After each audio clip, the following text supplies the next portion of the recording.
Doctor Baba Saheb Ambedkar open university.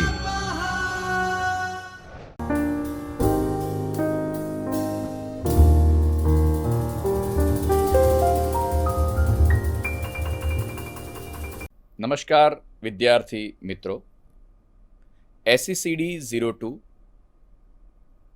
સંવેદનાત્મક દિવ્યાંગતાનો પરિચય unit 4 દ્રષ્ટિક્ષતિના શૈક્ષણિક ફલિતાર્થોની આજની આ કડીમાં આપ સૌનું સ્વાગત છે.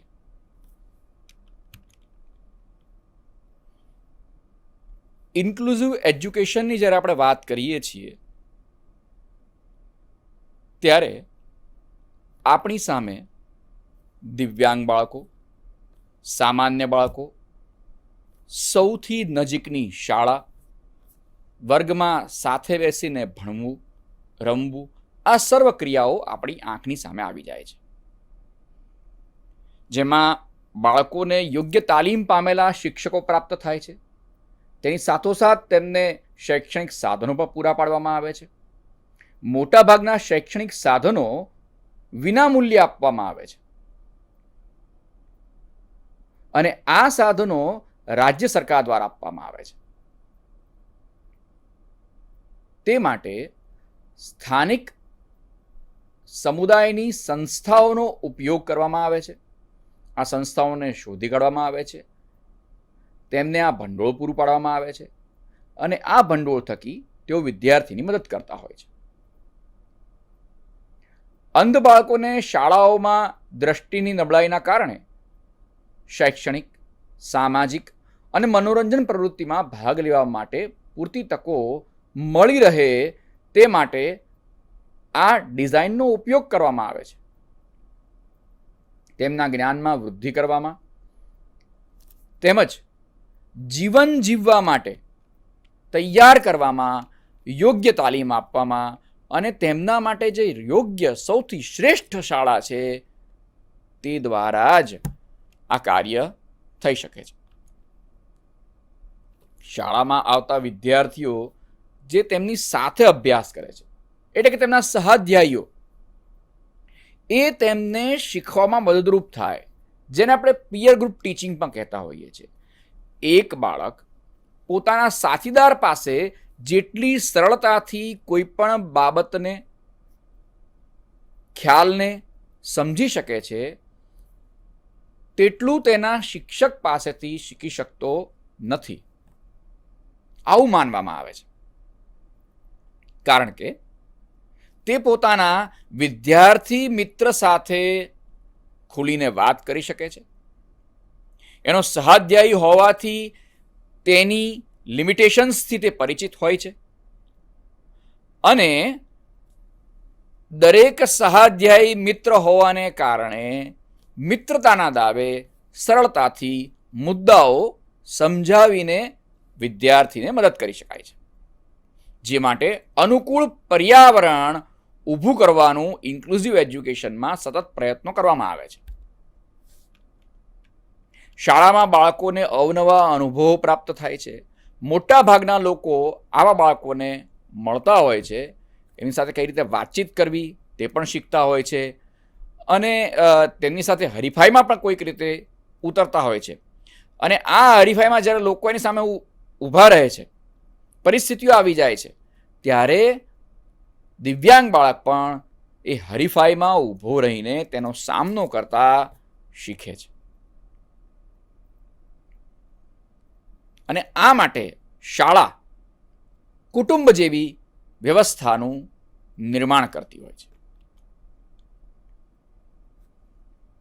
આ માટે રિસોર્સ રૂમ એ ખૂબ જ અગત્યનું સાધન છે. રિસોર્સ, સંસાધન, આ એક એવો ખંડ છે કે જ્યાં દિવ્યાંગ બાળકની જરૂરિયાત મુજબના તમામ સાધનો ઉપલબ્ધ છે. એટલે કે ટેકનોલોજીકલ સાધનોથી લઈ તેના માટે વપરાતા TLMs સુધીના તમામ સાધનોનો સમાવેશ રિસોર્સ રૂમમાં કરવામાં આવતો હોય છે. ઘણી વખત એવું બનતું હોય છે કે દરેક શાળામાં જો રિસોર્સ રૂમ ઊભો ન કરી શકાય તો 5-6 શાળાની વચ્ચે કે 10 શાળાની વચ્ચે એક ક્લસ્ટરમાં એક રિસોર્સ રૂમની રચના કરવામાં આવે છે, જ્યાં આગળ બાળકોને લઈ જવામાં આવે છે. નિયમિત વર્ગખંડમાં ભણેલું બાળક રિસોર્સ રૂમની જ્યારે મુલાકાત લેતું હોય છે ત્યારે તેને સામાન્ય વ્યવહારમાં શાળામાં જે મુશ્કેલીઓ પડતી હોય છે તેને કઈ રીતે હલ કરી અને એ બાબતોને શીખવવી તેનો પ્રયત્ન કરવામાં આવે છે. મોટાભાગનો સમય સામાન્ય શાળામાં સામાન્ય બાળકો સાથે તે વિતાવતો હોય છે.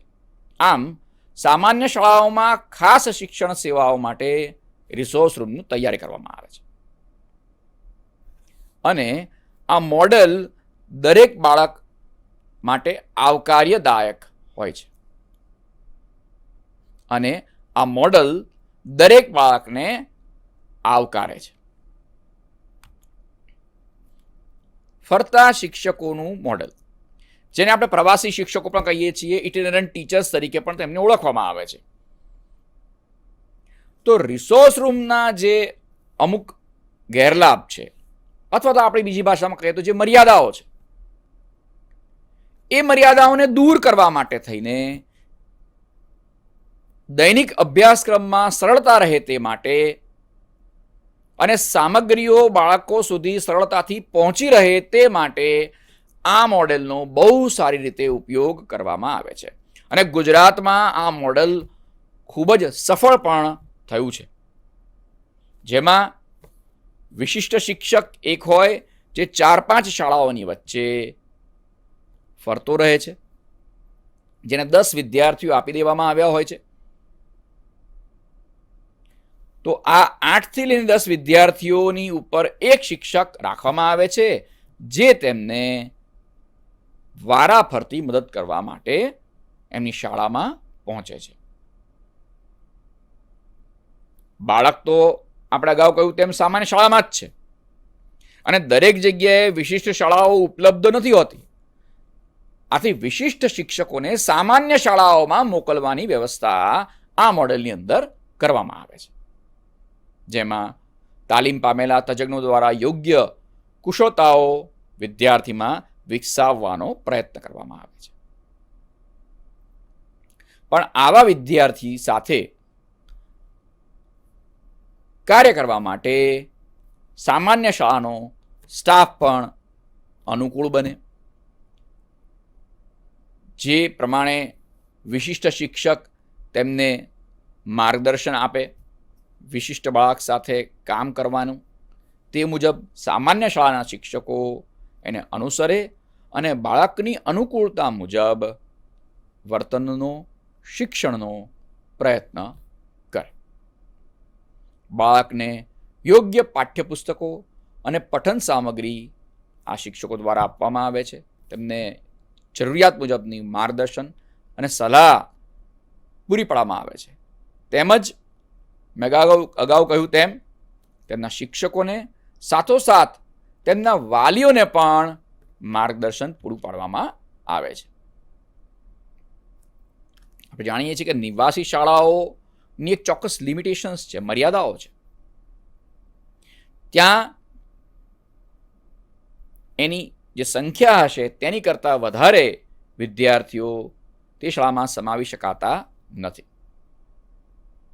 વળી બાળકો પોતાના સ્થાનિક વિસ્તારમાં રહે, પોતાના સ્થાનિક સમુદાયમાં રહે, પોતાના કુટુંબની પાસે રહે અને પોતાના જ ફળિયામાં, પોતાના જ ગામમાં જે નજીકની શાળા છે ત્યાં જઈને તે અભ્યાસ કરે, તેનાથી વધારે રૂડું શું હોઈ શકે?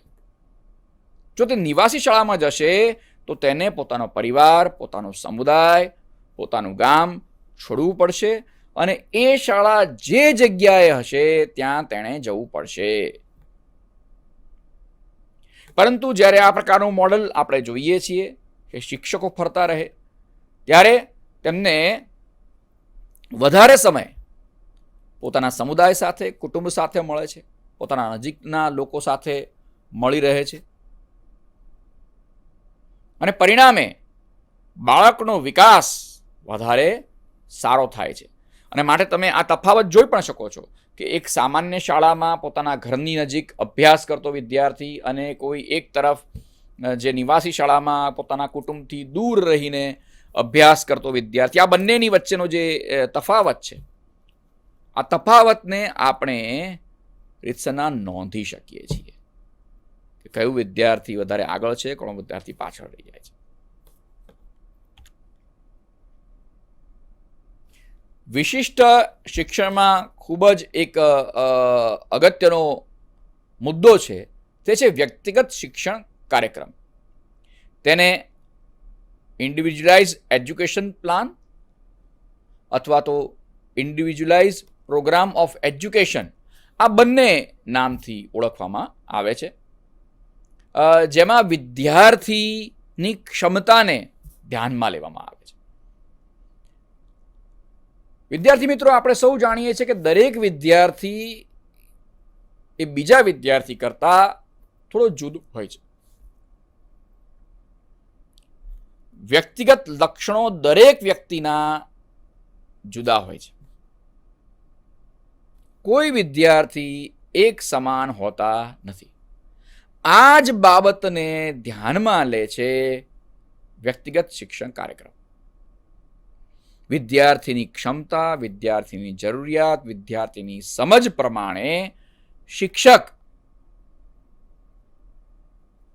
આ કાર્યક્રમોની રચના કરે છે અને તેને એના આધારે શિક્ષણ આપે છે.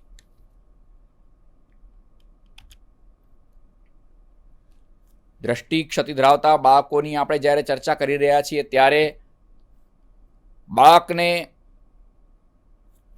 ઓરિએન્ટેશનથી મોબિલિટી સુધીનું જ્ઞાન આપવાનું છે. તે માટે બાળકને તેના વાતાવરણ અને પર્યાવરણથી પરિચિત કરવાના છે. તેની પ્રાથમિક જરૂરિયાતો, ખાસ કરીને તેની દૈનિક જીવનની ક્રિયાઓ, જેમ કે નાહવું ધોવું, બ્રશ કરવું, હાજતે જવું, કપડાં પહેરવા, બૂટ પહેરવા, પોતાની જાતને સ્વચ્છ રાખવી, આ બધી જરૂરિયાતોનો પણ સમાવેશ આની અંદર કરી દેવામાં આવે છે, જે માટે એને શિક્ષણ આપવું જરૂરી છે. દ્રષ્ટિહીન વિદ્યાર્થી ઘણી વખત શાળાએ જતા જ નથી, કારણ કે તેઓ પોતાના વ્યક્તિગત હેતુઓને સિદ્ધ કરવા માટે શાળા બહાર પોતાની જરૂરિયાતો મુજબ જવાનું જ્યારે પણ ઈચ્છે છે ત્યારે આસપાસનું જે વાતાવરણ હોય છે તેને કોઈને કોઈ રીતે બાધિત કરી દે છે અને રોકી દે છે. એટલે કે ત્યાં કોઈ જગ્યાએ તે પડી જાય છે, કોઈ જગ્યાએ અટકી જાય છે, ક્યાંક અથડાઈ જાય છે. આ બધી જે મુશ્કેલીઓ છે તેમાંથી બહાર નીકળવા માટે વિદ્યાર્થીઓ વિચારે છે કે મારે એની કરતાં તો બેટર છે કે શાળાએ જ ન જવું, કારણ કે હું બહાર જઈશ તો મને નુકસાન પહોંચશે, મારી જાતને નુકસાન પહોંચશે. એમ કરતાં તો બેટર છે કે હું ઘરે રહીને અભ્યાસ કરવાનો પ્રયત્ન કરું. તો તેવા સમયે માતા પિતાએ એના શિક્ષકો સાથે વિદ્યાર્થીની વ્યક્તિગત જરૂરિયાતોની ચર્ચા કરવી જોઈએ અને એમને પરિચિત કરાવવા જોઈએ, જેના આધારે શિક્ષક વિદ્યાર્થીઓ માટે સૌથી ઉચિત એવા શૈક્ષણિક કાર્યક્રમની રચના કરી શકે અને એ પદ્ધતિને ફોલો કરતાં કરતાં તે આદર્શ વિદ્યાર્થી તરીકે બહાર આવી શકે. અને ત્યારે જ એ બહાર આવી શકે કે જ્યારે તે પોતાના સમાજમાં એની કુશળતા પ્રાપ્ત કરે, મુક્ત રીતે હરીફરી શકે, મુક્ત રીતે અભ્યાસ કરી શકે.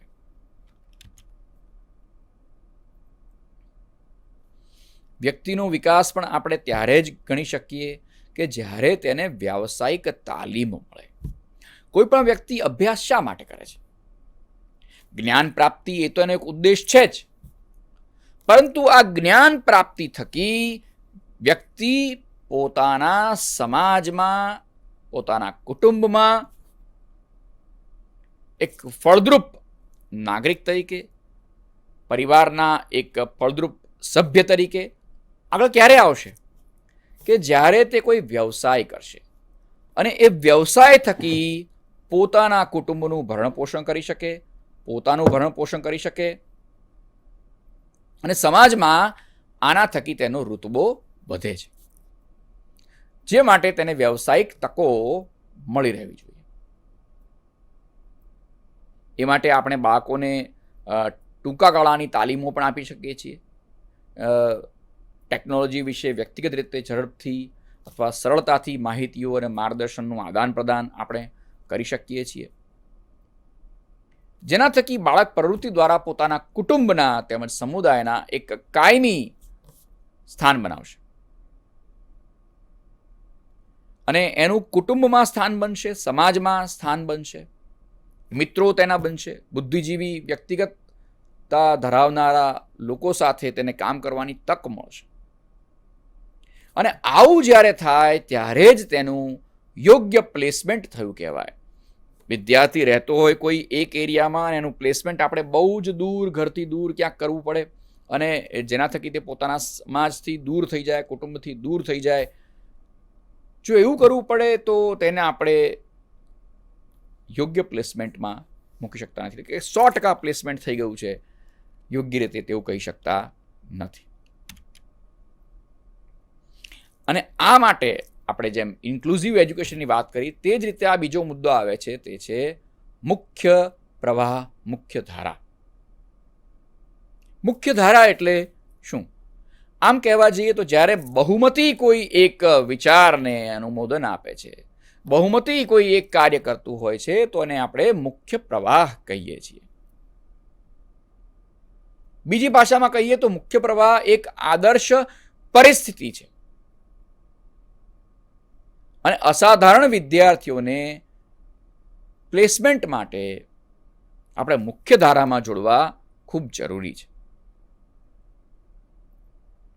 જે માટે નિયમિત રીતે વર્ગખંડમાં તે ગોઠવાય અને તે ગોઠવવા માટે ઓછામાં ઓછા પ્રતિબંધક પર્યાવરણને આપણે રચના કરવી પડશે.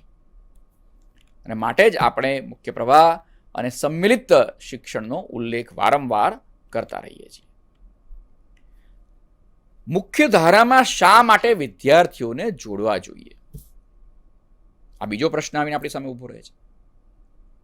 તો એના મુદ્દા જો આપણે અહીંયા જોઈએ તો તમે કહી શકશો કે વિદ્યાર્થીઓ, પહેલો મુદ્દો જે તમને દેખાઈ રહ્યો છે, તો વિદ્યાર્થીઓની સામાન્ય કરતાં વધારે હાજરી આપણને જોવા મળશે જ્યારે મુખ્ય ધારામાં હશે ત્યારે. તેની જરૂરિયાતોની પ્રાપ્તિ થશે. શા માટે? આપણે સૌ ક્યાં છીએ? તો મુખ્ય ધારામાં. સામાન્ય રીતે બાળકો કઈ ધારામાં છે? તો કે મુખ્ય ધારામાં. તો વિશિષ્ટ બાળકો શા માટે મુખ્ય ધારાથી અલિપ્ત રહી જાય? તો એને પણ આપણે મુખ્ય ધારામાં જોડવા પડશે. તો એ પણ આવી જશે મુખ્ય ધારામાં. અને જ્યારે તે મુખ્ય ધારામાં આવે છે ત્યારે તેની જે સૌ જેવી સામાન્ય જરૂરિયાતો છે તે સંતોષાઈ જાય છે. તેને સામાજિક અને શૈક્ષણિક રીતે વિકસવાની બહુ મોટી તક પ્રાપ્ત થાય છે. અને તે કરતાં પણ વધારે અગત્યની જે છે એ છે વ્યક્તિગત વિકાસની તક એને પ્રાપ્ત થાય છે. અને જ્યારે વ્યક્તિગત રીતે આગળ વધે છે, સામાજિક રીતે આગળ વધે છે, શૈક્ષણિક રીતે આગળ વધે છે, ત્યારે તે તેને ગમતી કારકિર્દી પ્રાપ્ત કરી શકે છે અને એ કારકિર્દીઓ પ્રાપ્ત કરવા માટેની નવી દિશાઓ તેના માટે સામાન્ય પ્રવાહમાં જ્યારે તે હોય છે, સામાન્ય ધારામાં ત્યારે હોય છે, ત્યારે ખુલી જાય છે. ત્યાર પછી આપણે મુદ્દો લેવો છે શિક્ષણના સિદ્ધાંતો. મિત્રો, આપણે વાત કરી રહ્યા છીએ અલ્પદ્રષ્ટિ અથવા તો સંપૂર્ણ રીતે પ્રજ્ઞાચક્ષુ વિદ્યાર્થીઓની, કે જેમની કદાચ દ્રષ્ટિ ઓછી છે, કોઈની મધ્યમ છે, કોઈને સાવ જ દેખાતું નથી. તો એમના શિક્ષણના સિદ્ધાંતોમાં આપણે કઈ બાબતોનું ધ્યાન રાખવું જોઈએ? કારણ કે આ વિદ્યાર્થીઓને યોગ્ય માર્ગદર્શન આપવું ખૂબ જરૂરી થઈ પડે છે. તેમની મુશ્કેલીઓ ઘણી બધી છે. તેમને વાંચવામાં મુશ્કેલી પડે છે. જો યોગ્ય પ્રકાશ ન મળે તો પણ એમને તકલીફ પડતી હોય છે. વધુ પડતો પ્રકાશ મળી જાય તો પણ એમને તકલીફ પડતી હોય છે. જેના કારણે તેમના કામ ઉપર ભાર આવે છે. આ ભાર એટલે શું છે? સ્ટ્રેસ. તણાવ, જેથી બાળક નિષ્ફળતા તરફ જતો જાય છે અને શિક્ષણની ગતિ પણ કેવી રીતે પડતી જાય છે? ધીમી પડતી જાય છે. એટલે એનો ગ્રાફ જો શિક્ષણનો આમ હોય તો ધીમે ધીમે કરતા કરતા એ ક્યારેક નીચે આવતો જાય છે. તો આવા બાળકોની મુશ્કેલીઓનું નિવારણ કરવા માટે આધુનિક સમયમાં તો ઘણી બધી ટેકનોલોજીઓ આવી ગઈ છે, એનો આપણે ઉપયોગ કરવાનો છે. અને આપણે ઉપયોગ કરવાનો છે એટલું જ નહીં, વિદ્યાર્થીને પણ તેનો ઉપયોગ કરતા શીખવવાનું છે. જે માટે આપણી પાસે મુખ્ય 3 વ્યૂહરચનાઓ ઉપલબ્ધ છે. જેમાં પહેલી છે કોન્ક્રીટ અનુભવ, બીજું છે ક્રિયા દ્વારા શિક્ષણ આપવું અને ત્રીજું છે સમાન અનુભવો આપવા. તો આ વ્યૂહરચનાઓ કઈ રીતે કાર્ય કરે છે? તો એમાં સૌથી પહેલી છે કોન્ક્રીટ અનુભવો.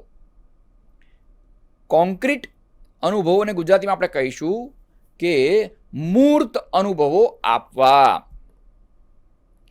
આપણે જાણીએ છીએ કે સામાન્ય રીતે વ્યક્તિઓ જીવનમાં જે પણ કંઈ ક્રિયાઓ કરે છે તેમાં એ ક્રિયાઓ કરવા માટે વસ્તુઓ સાથે, વ્યક્તિઓ સાથે, સ્થાન સાથે તેમનો સીધો સંબંધ હોય છે. હવે દ્રષ્ટિ ન હોવાને કારણે આ સીધા સંપર્કમાં મેં કહ્યું તેમ વચ્ચે બાધા આવી જાય છે અને એના કારણે જે ખ્યાલ આવે છે અનુભવો દ્વારા તે બીજા કરતાં ઓછા મળે છે. તો આ ઓછા મળતા અનુભવોને વધારવા માટે આપણે શું કરી શકીએ? તો આપણે શું કરી શકાય કે બાળકને પ્લાસ્ટિકના રમકડા પ્રાણી સાથે તો રમતા હોય. હવે તમે નાનો એવો વાઘ બાળકને પકડાવી દો અને પછી જો વાઘ આવો હોય, હવે બાળકે ક્યારેય વાઘને જોયો નથી, કદાચ એનો અવાજ એણે સાંભળ્યો હશે પણ જોયો નથી. તમે જ્યારે એને વાઘનું રમકડું નાનું હાથમાં આપી દો છો કે આવું હોય વાઘ, આવો વાઘ હોય છે તો એ અડશે અને પછી એને અડીને એમ થશે કે વાઘ તો સાવ નાનું એવું પ્રાણી છે, કારણ કે એણે વાઘની વિશાળતાને ક્યારેય જોઈ નથી. તો તે માટે આપણે શું કરી શકીએ? તમે બાળકને કદ દ્વારા, આકાર દ્વારા, ગંધ દ્વારા વિશેષ ચોક્કસ સમજ આપવાની છે. તમે એને પ્રાણી સંગ્રહાલયમાં લઈ જઈ શકો છો. ત્યાં તમે એને આનો અવાજ સંભળાવો.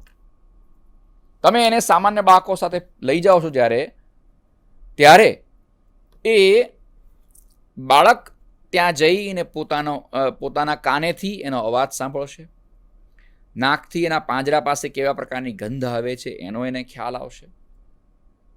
કદાચ એ ખોરાક લેતો હોય, માંસનો આહાર લેતો હોય તો એ બાળક જોઈ શકવાનો નથી. આપણે કહેશું ખરા કે વાઘ માંસ ખાય છે, પરંતુ જ્યારે બાળક પોતે એના પાંજરા પાસે જાય છે અને એની ગંધ આવે છે અને ત્યારે તમે એને એમ કહો કે આ જે ગંધ આવી રહી છે એ માંસની છે, કારણ કે વાઘ માંસાહારી પ્રાણી છે, તો તરત બાળકને અનુભવ નક્કર બનશે. તો આ રીતે આપણે એમને એક સમજ આપી શકીએ છીએ. પહેલા વાસ્તવિક વસ્તુઓ સાથે પ્રતિક્રિયા પૂરી પાડવાની છે, ત્યારબાદ વિદ્યાર્થીને એક મોડેલ તરફ લઈ જવાનું છે, પછી તમારે એને વધુ સમજ આપવાની છે. એના કારણે શું થાય છે કે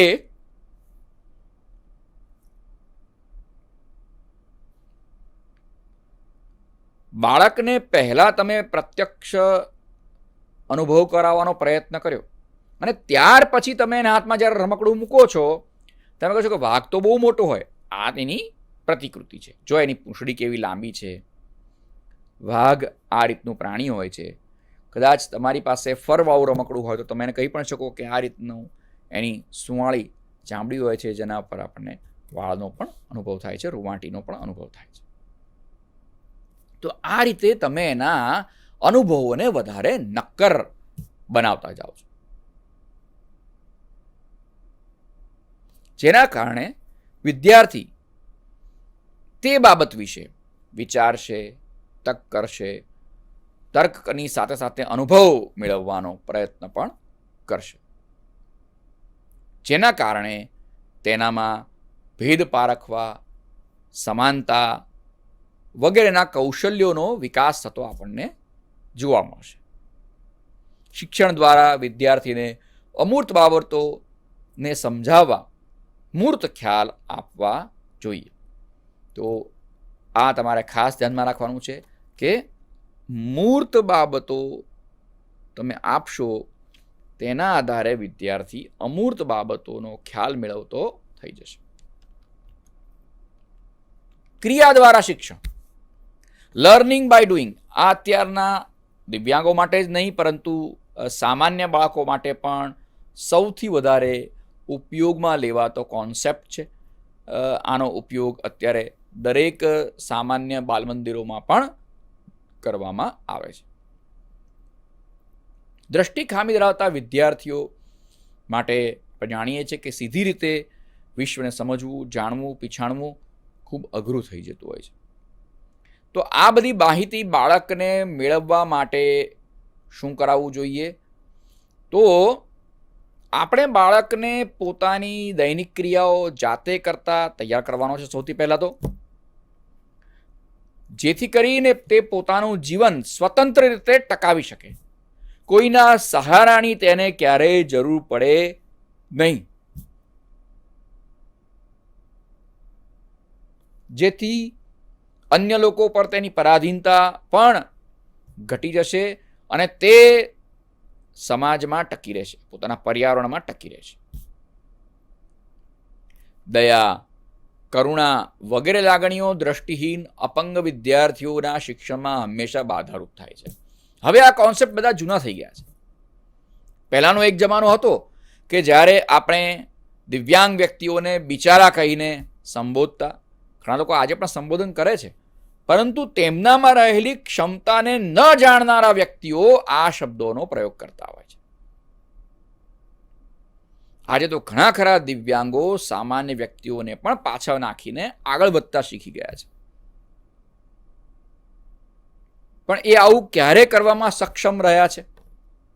કે જ્યારે તેમના શિક્ષકે, તેમના વાલીએ, તેમના સમાજે તેમનો સાથ આપ્યો છે, તેમને સહકાર આપ્યો છે અને ક્રિયાઓ, વસ્તુઓ કરવા એમને પ્રેર્યા છે, રાધર જાતે કરવા પ્રેર્યા છે.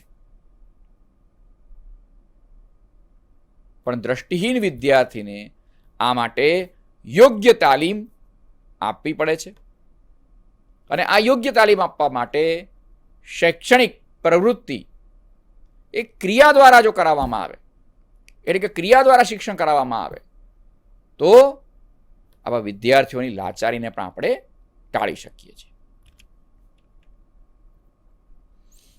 આપણે વિદ્યાર્થીઓને શક્ય તેટલા જાતે કાર્ય કરવા માટે પ્રોત્સાહિત કરવાના છે, તેમની જવાબદારીઓ નક્કી કરી આપવાની છે અને એ જવાબદારી પ્રમાણે તે વર્તન કરે તે પણ જોવાનું છે. શિક્ષકે ધ્યાન રાખવાનું છે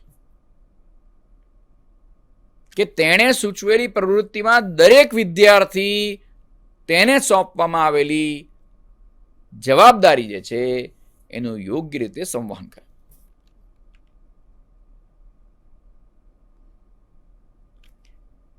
તેને આમ કરવાથી વિદ્યાર્થી વધારે સ્વતંત્ર બને છે.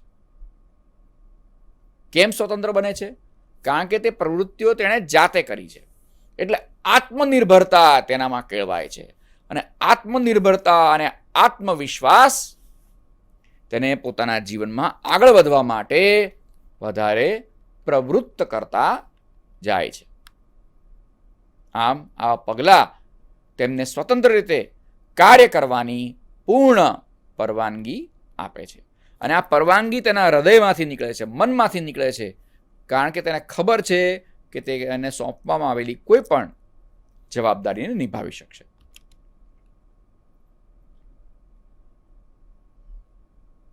એ માટે આપણે દ્રષ્ટિહીન વિદ્યાર્થીઓને વ્યક્તિગત શિક્ષણ આપવાનું છે અને તેના થકી તેમને પ્રવૃત્તિના માધ્યમથી કાર્ય તરફ દોરી જવાના છે અને તેમને શારીરિક અને માનસિક રીતે કાર્યમાં પ્રવૃત્ત કરી દેવાના છે.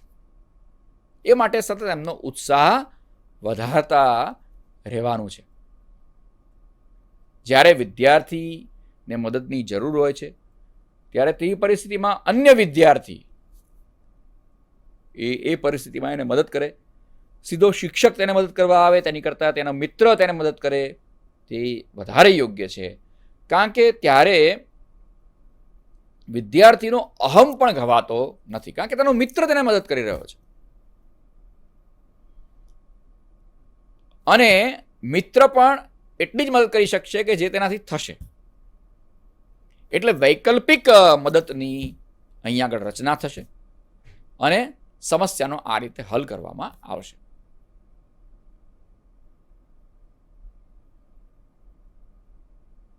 આમ વિદ્યાર્થી ધીમે ધીમે પોતાની મર્યાદાઓથી પર જઈને પોતાને સોંપવામાં આવેલા કાર્યો કરવામાં સક્ષમ બનતો જાય છે, શક્તિમાન બનતો જાય છે, જેનો પાયો એક શિક્ષક જ નાખી શકે છે.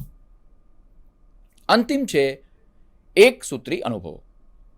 એક સૂત્રી અનુભવોમાં વિષયોનું શિક્ષણ એકમોની મદદથી કરવામાં આવે છે. એટલે કે એકમોમાં મોટા ટોપિકને વહેંચી દેવામાં આવે છે. તે એક વિદ્યાર્થીને અન્ય વિદ્યાર્થીના સંપર્કમાં લાવી શકાય છે, જે માટે તેને યોગ્ય સૂચનાઓ આપવામાં આવે છે, ચર્ચાઓનું આયોજન કરવામાં આવે છે અને આના કારણે એકબીજાનું જોડાણ થાય છે, જે જોડાણ તેમને મદદરૂપ થાય છે. જ્યારે ચર્ચા થાય છે ત્યારે વ્યક્તિના શબ્દ ભંડોળમાં પણ વધારો થતો હોય છે. દૈનિક દિનચર્યાઓ માટે અને અન્ય અનુભવો વહેંચી શકાય છે અને તેની કુશળતા પણ આના જ માધ્યમથી કેળવી શકાય છે. જે માટે ઈરાદાપૂર્વક કરાયેલા પાઠ આયોજનો અને સંબંધિત તમામ વિદ્યાર્થીઓ માટે તે ઉપયોગી થઈ પડે છે. ખાસ કરીને દ્રષ્ટિહીન વિદ્યાર્થીઓ માટે તો તે ખૂબ જ ઉપયોગી થઈ પડે છે અને તેના થકી જુદી જુદી સંકલ્પનાઓ વિશે આપણે વિદ્યાર્થીઓને માહિતગાર કરી શકીએ છીએ, જેમ કે પાણીના સ્વરૂપો, વ્યવહારો વગેરે વગેરે. સહાયક કે પાલક દરેક બાળકને સ્વતંત્ર કામગીરી આપી અને એ પછીનું જે લેવલ છે તે માટે હંમેશા વિદ્યાર્થીને તૈયાર કરતા જાય છે. આ બધું કરતી વખતે શિક્ષકે ખાસ ધ્યાન રાખવાનું કે જે જ્યારે આયોજન કરે છે ત્યારે વિદ્યાર્થીના રસ, રુચિનું ધ્યાન રાખે. કઈ પ્રવૃત્તિઓમાં તેને વધારે રસ પડે છે, તે વધારે સારી રીતે શીખી શકે છે અને તેવું વાતાવરણ બનાવવાનો એને પ્રયત્ન કરવાનો છે, જેમ કે કાર્ય વિશ્લેષણ, મોડલિંગ, મોનિટરિંગ, પ્રદર્શન, દિનચર્યા વગેરેનો સમાવેશ આપણે તેમાં પણ કરી શકીએ છીએ, જેના થકી બાળકને યોગ્ય આકાર, રંગ, આકર્ષક કેવી રીતે વસ્તુઓને બનાવી શકાય, જેના થકી બાળકોને આકારો અને રંગો વિશે આપણે સમજાવી શકીએ છીએ. આ રીતે તેમની યાદશક્તિમાં વધારો કરી શકાય છે.